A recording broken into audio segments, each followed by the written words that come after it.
La sala estaba cargada de una tensión que parecía vibrar en el aire. Mi madre, con una sonrisa que no alcanzaba sus ojos, soltó las palabras como si fueran una sentencia.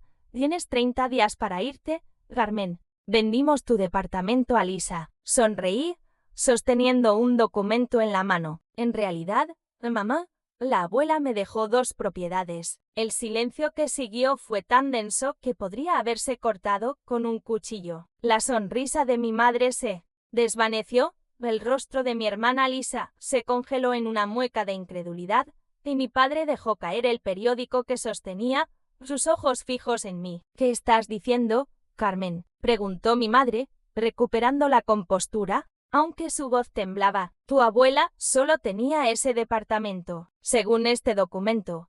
«No», respondí, mi voz tranquila, aunque mi corazón latía como un tambor. «La abuela me dejó el departamento donde vivo y la casa de verano en Acapulco». La revelación cayó como un relámpago. Lisa soltó una risa nerviosa, mi padre frunció el ceño, y mi madre palideció como si hubiera visto un fantasma. Pero esto era solo el comienzo de una verdad mucho más profunda, una que mi abuela, Esperanza, había guardado celosamente hasta su muerte. Desde que tengo memoria, siempre fui la hija menos favorecida. Lisa, 2 años menor, era la estrella de la familia, la que recibía los regalos caros, las oportunidades doradas, el amor incondicional. Cuando éramos niñas, mis padres pagaron clases de ballet para Lisa, pero cuando pedí clases de piano, me dijeron que no había dinero. A los 16, Lisa recibió un auto nuevo. Yo tuve que trabajar después de la escuela para comprar el mío. En la universidad,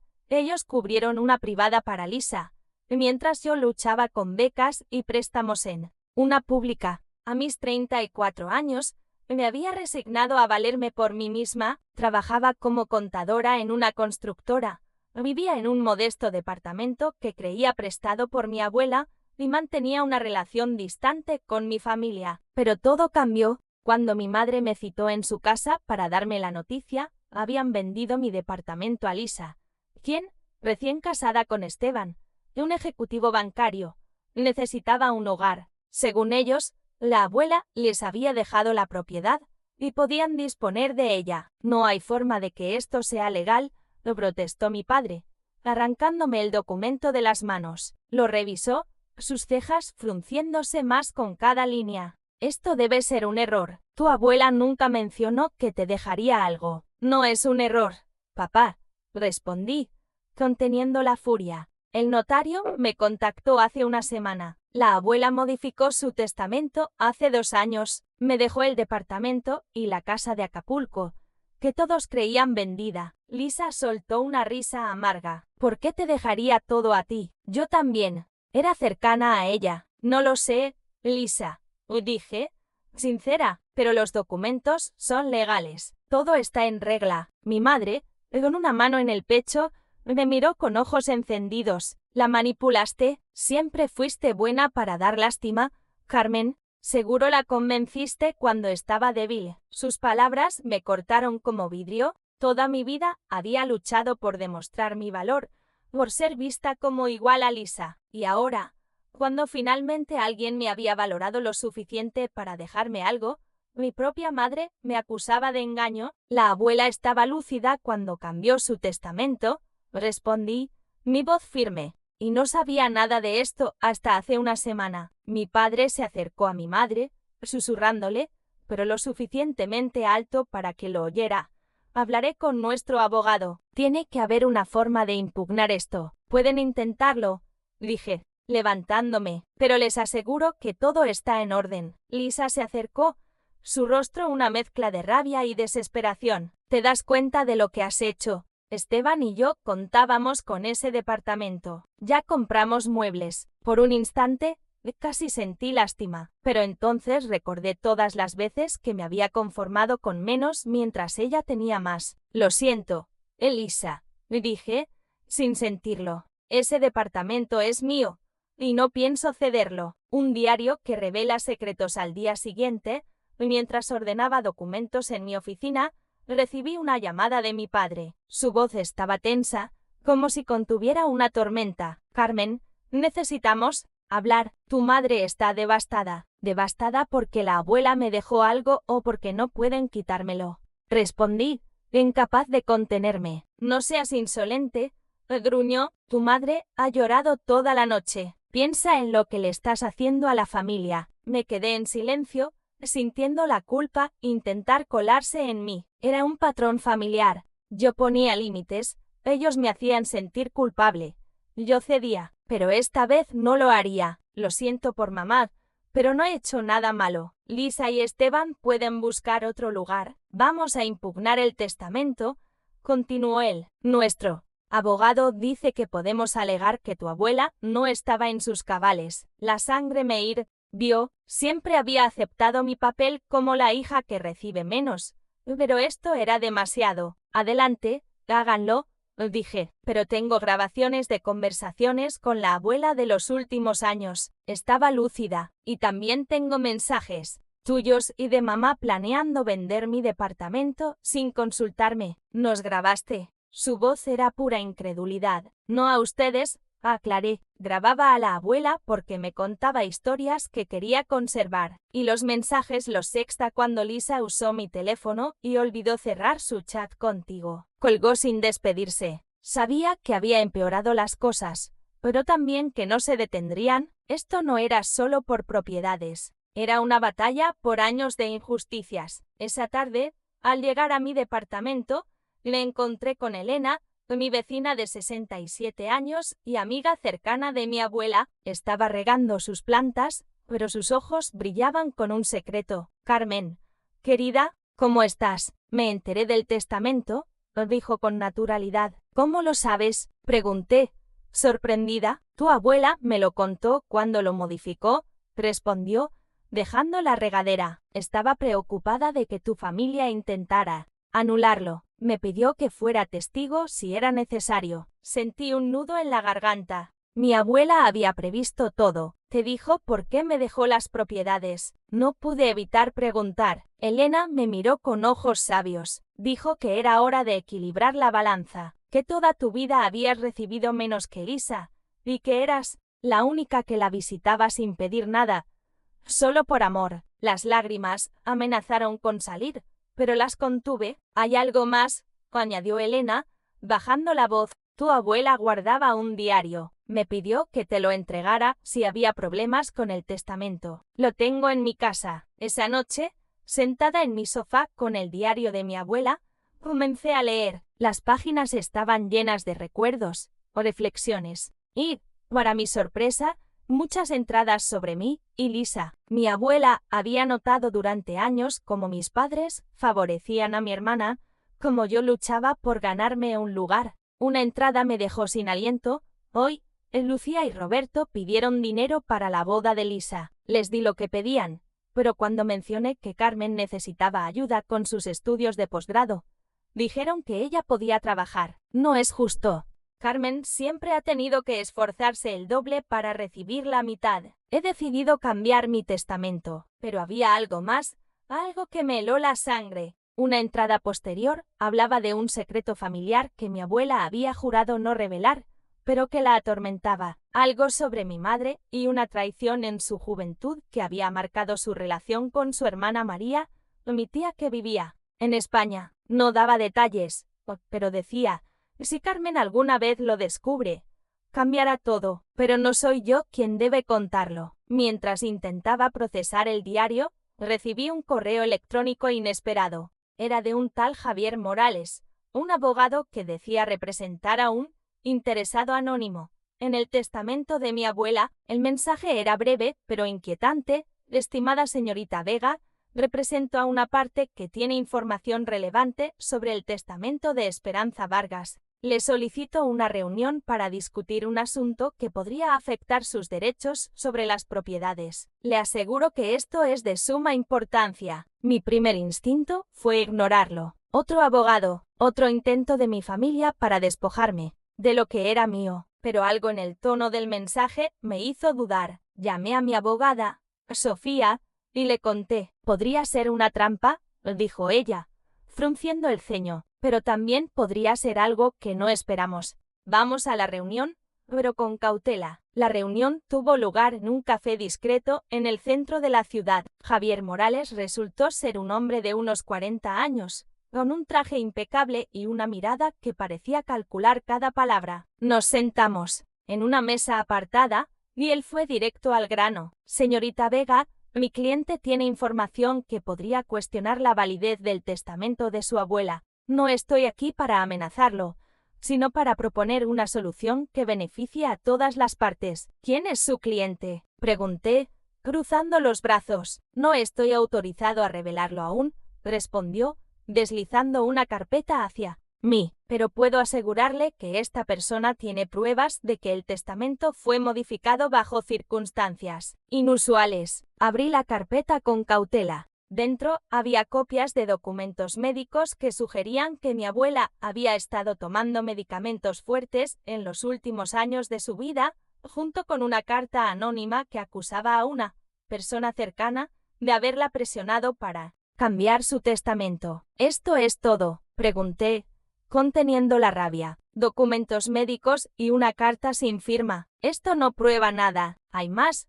dijo Javier, inclinándose hacia adelante. Mi cliente asegura que tiene una grabación de una conversación entre usted y su abuela, donde ella expresa dudas sobre el cambio del testamento. Mi corazón dio un vuelco. Sabía que había grabado conversaciones con mi abuela, pero siempre eran recuerdos familiares o historias de su juventud. Nunca había dudado de su decisión. Quiero escuchar esa grabación, exigí. Javier sonrió, como si hubiera esperado mi reacción. Mi cliente está dispuesto a compartirla, pero a cambio pide una compensación. Específicamente, la casa de Acapulco. Sofía intervino antes de que pudiera responder. Esto huele a extorsión. Si su cliente tiene pruebas reales, que las presente en un tribunal. De lo contrario, no tenemos nada más que discutir. Entiendo su escepticismo. Les daré 48 horas para considerar la oferta. Si no recibo una respuesta,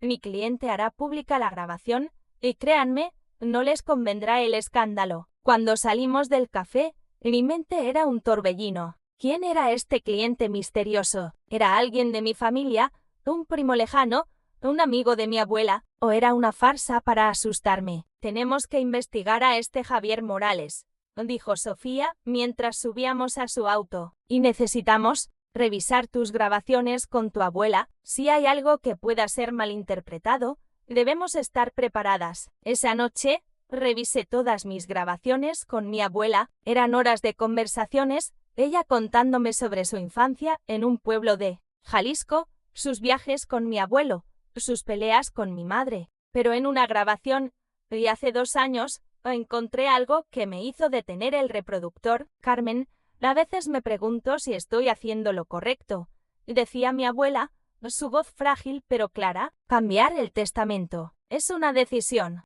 grande. No quiero causar más dolor en esta familia. Abuela, no tienes que hacer nada que no quieras, respondí yo. Solo haz lo que sientas que es justo. Lo justo, murmuró ella. Eso es lo que intento. Pero hay cosas que no sabes, ¿no? Cosas que podrían romperlo todo si salen a la luz. La grabación terminaba ahí. No recordaba esa conversación con claridad, pero ahora sus palabras resonaban con el diario y la carta sellada. ¿A qué se refería? ¿Qué cosas podían romperlo todo? Decidí que era hora de hablar con María. La llamé esa misma noche, contándoles sobre la reunión con Javier y la grabación. Carmen, no confíes en ese hombre, dijo María, su voz tensa. Hay algo que no te he contado. Hace años, cuando tu madre y yo tuvimos nuestra pelea, hubo alguien más involucrado, un hombre, un amigo cercano de la familia. Sabía demasiado. No estoy segura, pero podría estar detrás de esto. ¿Quién es?, pregunté, mi pulso acelerándose. Se llama Ricardo Salazar. Era el contador de nuestros padres y un amigo íntimo de tu abuela, pero después de lo que pasó entre tu madre y yo, desapareció. Si alguien tiene motivos para guardar secretos sobre esta familia, Giselle, ¿crees que es el cliente de Javier? No lo sé, admitió María, pero tu abuela siempre dijo que Ricardo sabía cosas que podían destruirnos. Busca en el diario, Carmen, si hay respuestas, estarán ahí. Volví al diario con una mezcla de miedo y determinación. Entre las páginas, encontré una entrada que no había notado antes, escrita en una letra más temblorosa, como si mi abuela hubiera estado nerviosa. Ricardo vino hoy, dice que no puede guardar el secreto por más tiempo. Le rogué que no hablara, que protegiera a Lucía, pero no sé si me escuchó. Si Carmen alguna vez lee esto, debe saber que no todo es lo que parece. Hay una verdad que cambiará como ve a su madre, pero también a mí. El corazón me latía con fuerza. Ricardo Salazar, un nombre que no significaba nada para mí, pero que ahora parecía la clave de todo. Decidí investigar. Contraté a un detective privado, un hombre discreto recomendado por Sofía, para rastrear a Ricardo. Mientras tanto, la presión aumentaba. Mi familia seguía insistiendo en impugnar el testamento, y Lisa, tras su entrevista en televisión, había desatado un escándalo mediático que me pintaba como la villana. Una semana después, María llegó a México. Su presencia era como un viento fresco en medio de una tormenta. Era alta,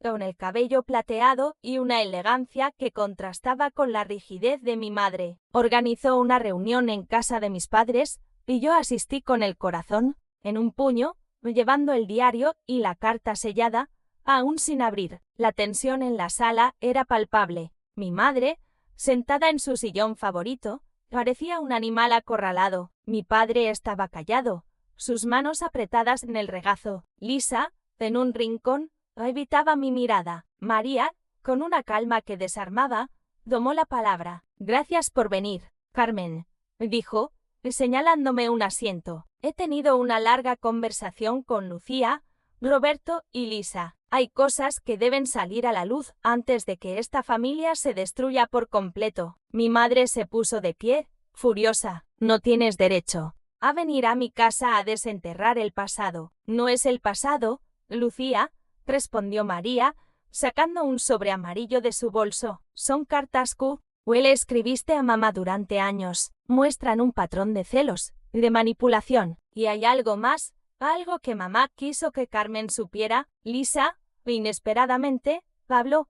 «Tía María me mostró videos que la abuela grabó contigo, Carmen. En ellos, la abuela te preguntaba por qué siempre te conformabas con menos, y tú decías que no querías ser una carga». Se volvió hacia mí, con lágrimas en los ojos. «Lo siento, Carmen, no sabía cuánto te había dolido todo esto. Pensé que eras la fuerte, la que no necesitaba nada». Mi padre, rompiendo su silencio, añadió: «Carmen, también te debo una disculpa. No vimos lo que hacíamos». Mi madre, aún rígida, me miró. «Es cierto, todo este tiempo te has sentido menos amada», asentí, mi voz quebrándose. «Siempre sentí que tenía que esforzarme el doble para merecer la mitad de lo que Lisa recibía». Ella cerró los ojos, procesando. Cuando los abrió, había una chispa de arrepentimiento. «Tenemos mucho de qué hablar», dijo. «Será difícil, pero estoy dispuesta a intentarlo». María sonrió,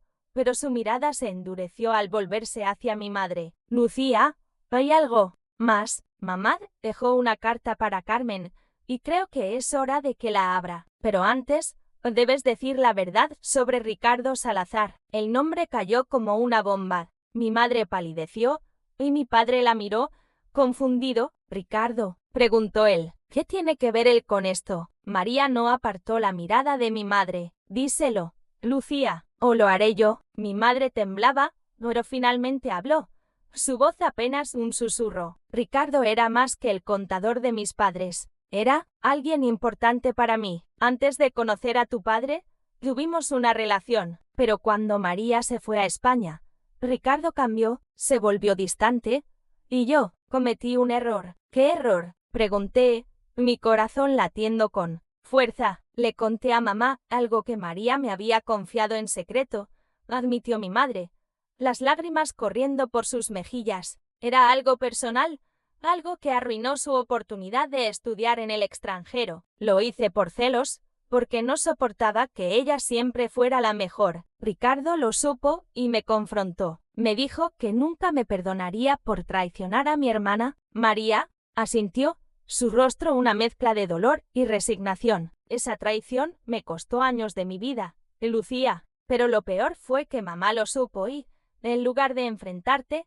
decidió protegerte. Por eso Ricardo se alejó, y por eso mamá cambió su testamento, para darle a Carmen lo que tú nunca le diste, justicia. Me quedé sin palabras, la carta sellada quemaba en mis manos. Contenía más detalles de esta traición, o había algo aún más oscuro. Esa noche, sola en mi departamento, abrí la carta. Dentro, la letra de mi abuela era clara pero cargada de emoción. Carmen, si estás leyendo esto, es porque la verdad ha comenzado a salir. Tu madre cometió un error, pero no es la única culpable. Yo también guardé silencio, pensando que protegía a la familia. Ricardo Salazar sabe algo más, algo que podría cambiar cómo ves a tu madre y a mí. Si lo encuentras, ten cuidado. No todo el mundo quiere que la verdad salga a la luz. La carta incluía una dirección en Guadalajara y un número de teléfono antiguo. Mi abuela había dejado una pista, un hilo que podía desentrañar el misterio o destruirlo todo. Con la ayuda del detective privado, localizamos a Ricardo Salazar. Vivía en una casa modesta en las afueras de Guadalajara, retirado y aparentemente olvidado por el mundo. Acordé encontrarme con él, acompañada por Sofía, en un parque tranquilo. Ricardo era un hombre mayor, con el rostro surcado de arrugas y una mirada que parecía cargar con décadas de secretos. Nos sentamos en una banca, y él fue directo al grano. No quería involucrarme, Carmen, dijo, su voz grave, pero cuando supe que tu familia estaba peleando por el testamento, no pude quedarme callado. ¿Qué sabe?, pregunté, en mi voz firme a pesar del nerviosismo. Tu abuela y yo éramos más que amigos, confesó, mirando al horizonte. Después de lo que pasó con Lucía y María, me alejé, pero Esperanza y yo seguimos en contacto. Ella me contó sobre el favoritismo hacia Lisa, sobre cómo te trataban, y me pidió que guardara un secreto. ¿Cuál secreto? Mi corazón latía con fuerza. Ricardo sacó un sobre de su chaqueta. Esto es una copia del testamento original de tu abuela, antes de que lo cambiara. En él dejaba todo a tu madre y a Lisa, pero también hay una carta donde explica por qué lo cambió. No fue solo por justicia para ti. Fue porque descubrió algo sobre tu madre que la hizo dudar de su capacidad para manejar la herencia. ¿Qué descubrió?, pregunté, casi sin aliento. Tu madre intentó vender la casa de Acapulco hace años, sin el permiso de tu abuela, dijo Ricardo. Lo hizo a espaldas de todos, pensando que Esperanza nunca lo descubriría. Cuando tu abuela lo supo, se sintió traicionada. Cambió el testamento para proteger las propiedades y para darte a ti una oportunidad de empezar. De nuevo, me quedé helada. Mi madre, la mujer que siempre había defendido la unidad familiar, había intentado engañar a su propia madre. ¿Por qué no lo dijo antes?, pregunté. Porque Esperanza me hizo jurar que no lo haría. A menos que fuera necesario, respondió Ricardo. Pero ahora, con este escándalo, creo que es hora de que la verdad salga. Le pedí la carta. Era breve, escrita con la misma letra temblorosa de mi abuela.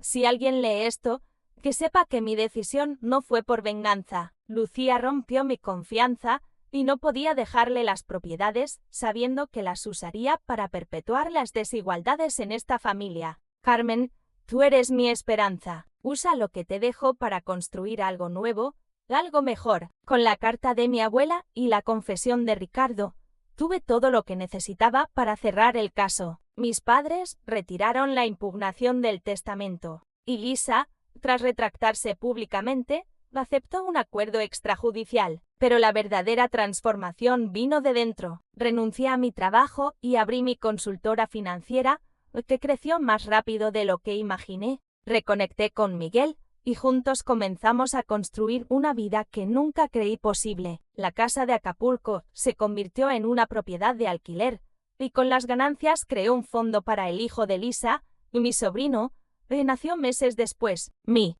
relación con mi madre sigue siendo complicada, pero hemos comenzado a hablar, a sanar. María regresó a México por temporadas, y su presencia ha sido un bálsamo para nuestra familia. Y yo, por primera vez, Me siento libre de las sombras del pasado. La carta de mi abuela fue el regalo más valioso, y no solo me dio propiedades, sino la oportunidad de descubrir mi fuerza, de romper patrones y de vivir en mis propios términos. Si esta historia te atrapó, déjanos un like, suscríbete al canal y comparte tu opinión en los comentarios. ¿Qué harías en el lugar de Carmen? ¿Habrías abierto la carta de tu abuela? ¿Qué piensas del secreto de Ricardo? Cuéntanos. Tu apoyo nos motiva a crear más historias llenas de intriga y emociones. Gracias por acompañarnos y nos vemos en la próxima.